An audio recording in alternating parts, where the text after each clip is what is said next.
It's good to see you, Mr. Zuckerberg. I think you, of all people, can appreciate using a person's past behavior in order to determine, predict, or make decisions about future behavior. And in order for us to make decisions about Libra, I think we need to kind of dig into your past behavior and Facebook's past behavior with respect to our democracy. Mr. Zuckerberg, what year and month did you personally first become aware of Cambridge Analytica?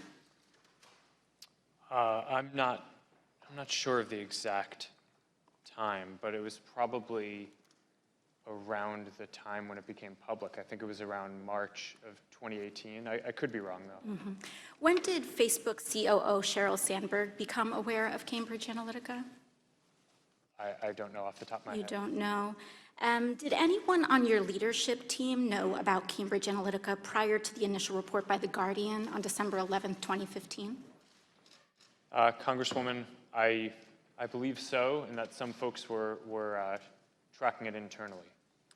And I'm actually, as you're asking this, I do think I was aware of Cambridge Analytica as an entity earlier. Mm-hmm. I don't know if I was tracking how they were using Facebook specifically. When was the issue discussed with your board member, Peter Thiel? Congresswoman, I don't know that off the You don't know. This was the largest data scandal with respect to your company that had catastrophic impacts on the 2016 election. You don't know? Well, Congresswoman, I'm sure we discussed it after we were aware of what happened. Okay. You announced recently that the official policy of Facebook now allows politicians to pay to spread disinformation in 2020 elections and in the future. So I just want to know how far I can push this in the next year. Under your policy, using census data as well, could I pay to target predominantly Black zip codes and advertise them the incorrect election date?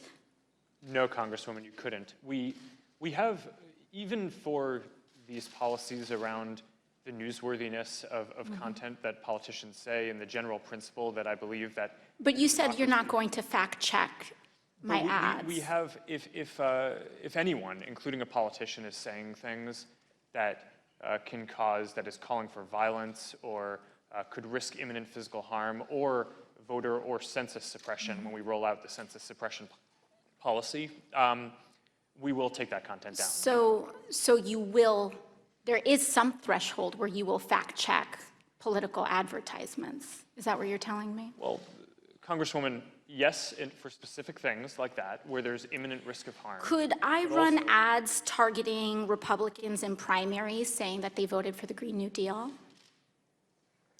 Sorry, can you repeat that? Would I be able to run advertisements on Facebook targeting Republicans in primaries saying that they voted for the Green New Deal? I mean, if you're not fact-checking political advertisements, I'm just trying to understand the bounds here. What's fair game? Congresswoman, I don't know the answer to that off the top of my head. I think so. You don't know if I'll be able to do that. I think probably. Do you see a potential problem here with a complete lack of fact-checking on political advertisements? Well, Congresswoman, I think lying is bad, and I think if you were to run an ad that had a lie, that would be bad. That's different from it being, for in our position, the right thing to do to prevent your constituents or people in an election from seeing that you had lied. So you won't take down lies, or you will take down lies? I think this is just a pretty simple yes or no. Congresswoman, I'm not talking about spin. I'm talking about actual yes, disinformation. In most cases, in a democracy, okay. I believe that people should be able to see for themselves what politicians that they may or may not vote for so are you saying won't take them their down. Character for themselves. So you won't take. You may flag that it's wrong, but you won't take it down. Congresswoman, it depends on the context that it shows up. Organic post.